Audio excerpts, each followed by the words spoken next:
네, 지금 중국 증시는 오름세로 출발했죠. 0.7%의 상승, 2,764선에 거래를 시작해서 상승세 이어나가고 있는 그 구간입니다. 중국 이야기 자세하게 들어보도록 하겠습니다. 하나금융투자 김우근 과장과 함께하죠. 과장님 안녕하세요.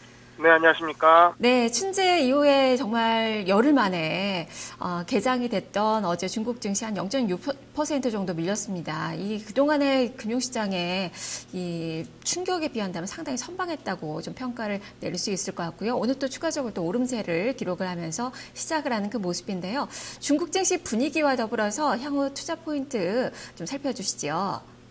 예, 일단은 오늘 좋은 상승 모습으로 시작했기 때문에 그동안 마음고생 심했던 투자자분들께 좀 반전의 상황이 되지 않았나 느껴집니다.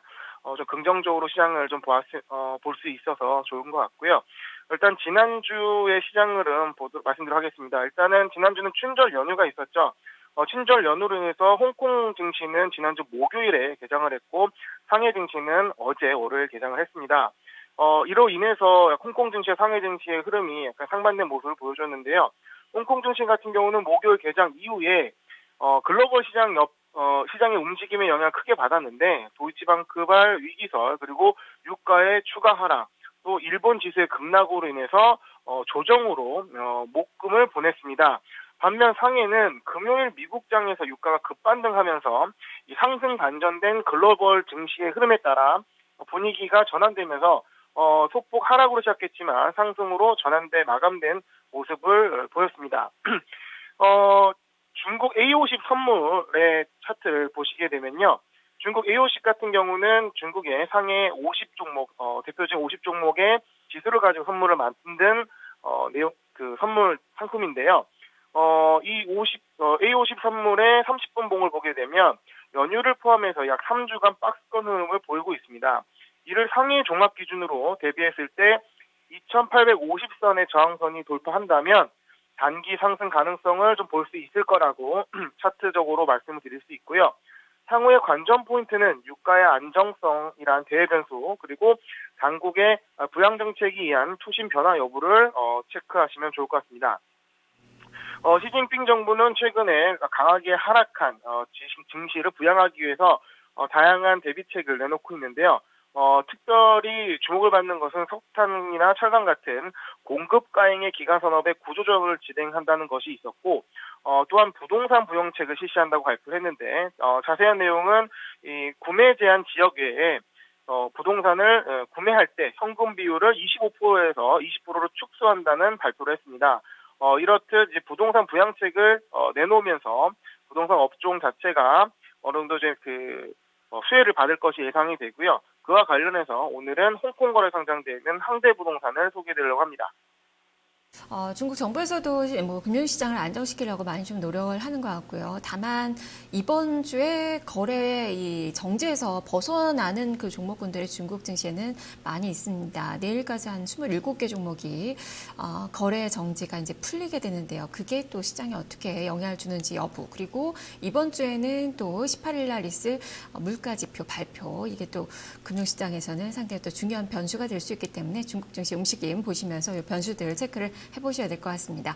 자, 오늘 이런 장에서 바로 항대 부동산을 살펴주신다라고 말씀해 주셨는데요. 자, 어떤 기업인지부터 소개를 해주시죠. 네, 업종부터 말씀드리도록 하겠습니다. 부동산 산업을 보게 되면 제가 차트를 하나 갖고 왔는데요. PIR이라는 소득 대비 주택가격 차트입니다. 보시게 되면 베이징 같은 경우는 이 비율이 22.3배인데 이 의미는 약 22년치의 소득을 모아야 주택 한 채를 구입할 수 있다라는 의미입니다. 상당히 오랜 기간이 필요하다는 것이고 중국은 10위권 내에 7개의 도시가 이 지표에 포함이 되어 있습니다. 그만큼 중국은 상당히 주택 공급 부족과 부동산 투자액이라는 과열이 현재 상존해 있다라고 볼 수 있습니다. 중국 부동산 시장의 역사를 간단하게 살펴보면 굉장히 재미있는데요. 일단은 사회주의 체제 아래서 주택을 분배하던 중국은 개혁 개방기부터 부동산 거래를 허용을 시작했는데 이 상품방, 즉 거래 가능한 주택 거래가 본격화된 1998년 이후 상품방 가격이 무섭게 상승하자 중국인들은 부동산 투자에 열을 올리게 됩니다. 그래서 98년 대비 2012년에는 주택 평균 주택 가격이 3배 이상 상승을 했습니다. 중국은 토지를 소유하는 개념이 아니라 임차하는 개념인데요. 주택용지 같은 경우는 약 70년의 임차 기간을 받게 됩니다.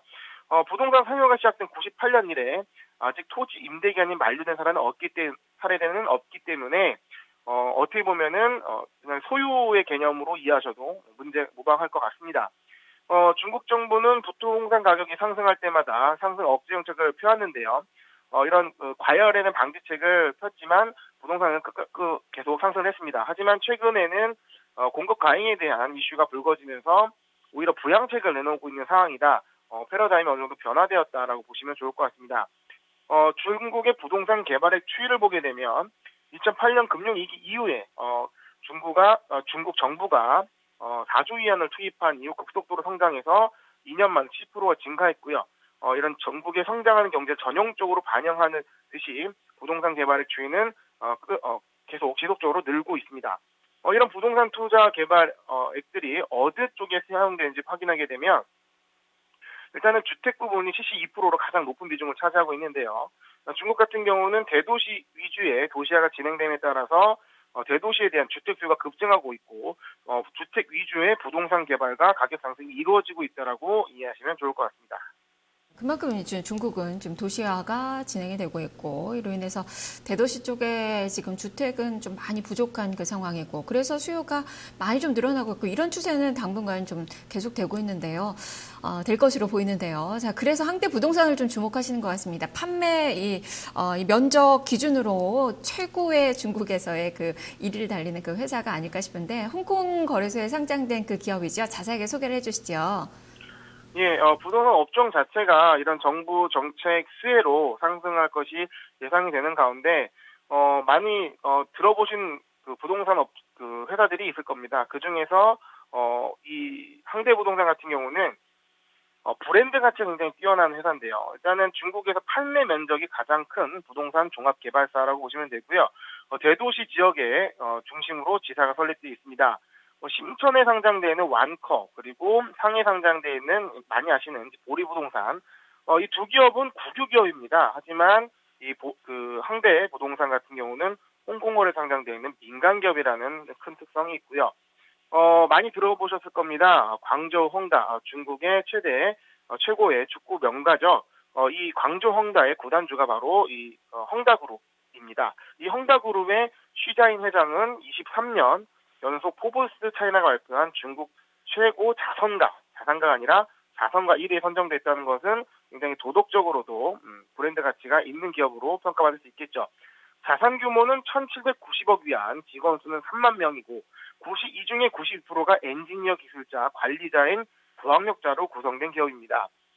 부동산 업계 리딩 그룹으로서 이 헝다가 개발한 아파트는 중국 10대 부동산 기업 아파트 가운데 가격은 가장 저렴하면서도 우수한 품질과 뛰어난 기능성을 갖춘 국민 아파트로 취급을 받고 있습니다. 이렇게 지금 말씀드린 것처럼 이 기업을 감싸고 있는 키워드 자체가 고급, 효율, 민간 자본, 자선, 스포츠 등 브랜드 가치가 상당히 우수한 기업이고 이를 잘 관리하고 있다라고 이해하시면 좋을 것 같습니다.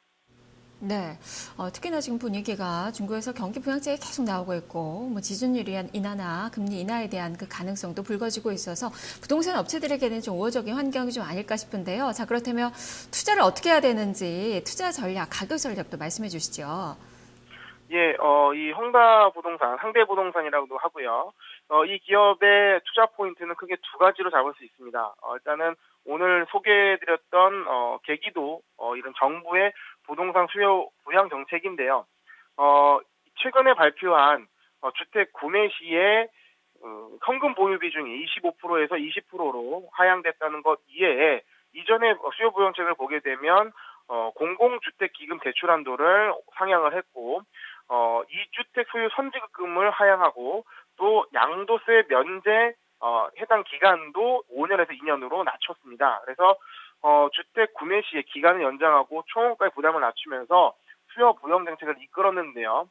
어떻게 보면 부동산 업종 자체가 중국이 가장 경계하고 있는 GDP의 하락을 방어할 수 있는 가장 효율적인 업종입니다. 그래서 부동산으로 시작돼서 여러 산업으로 확장될 수 있기 때문에 중국이 현재 기간 산업에 대한 구조조정과 함께 이 부동산 업종의 공급 과잉을 해소하기 위한 노력을 지속적으로 하고 있다는 것은 이런 내용이 반영됐다 보여지고, 그렇기 때문에도 중국 증시를 부양하기 위해서 정부는 지속적으로 부동산 수요 부양 정책을 필 것이라는 것이 예상이 됩니다. 그에 따라서 업종 수혜가 또한 업종 수혜도 당연히 예상할 수 있는 부분이고요.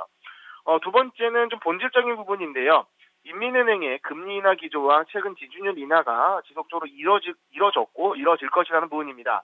이 금리가 낮아진다는 것은 기업 측면에서는 자금 조달 비용이 감소한다는 것이고, 주택 수요자 측면에서는 역시 저금리로 자금을 대출해서 주택을 구매하는 데 큰 역할을 하게 됩니다. 우리나라 같은 경우도 금리가 지속적으로 내려감에 따라서 실질적으로 주택을 구매하려는 사람이 늘어나고 있다는 내용을 파악하시면서 그 내용을 보시면 이해하기가 좀 쉬우실 것 같습니다. 그래서 이런 두 가지 본질적인 내용으로 인해서 부동산 업종 자체의 상승을 기대해 볼 수 있고, 특히 그 중에서도 브랜드 가치가 높은 홍대 부동산, 특히 또 홍콩이 요번에 최근에 하락을 많이 받았기 때문에 상승 탄력성이 더 높을 수 있습니다. 그래서 홍콩 증시 상장된 홍대 부동산 보시면 좋을 것 같습니다. 네, 그렇다면 가격 전략 어떻게 세워봐야 될까요? 예, 가격 전략을 보시게 되면요. 일단은 차트를 보게 되면 최근에 이중 고점을 그리면서 어느 정도 조정을 받고 내려오는 모습입니다.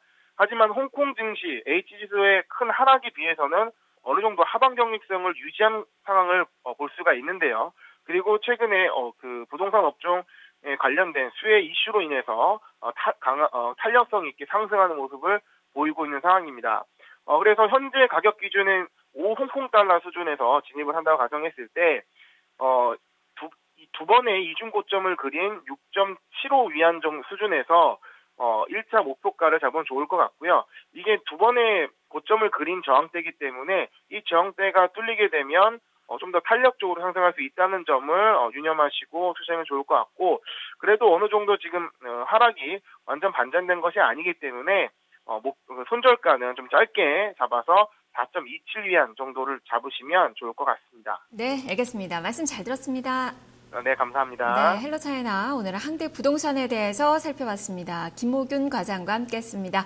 자, 1부 여기까지고요. 잠시 후 2부로 이어가겠습니다.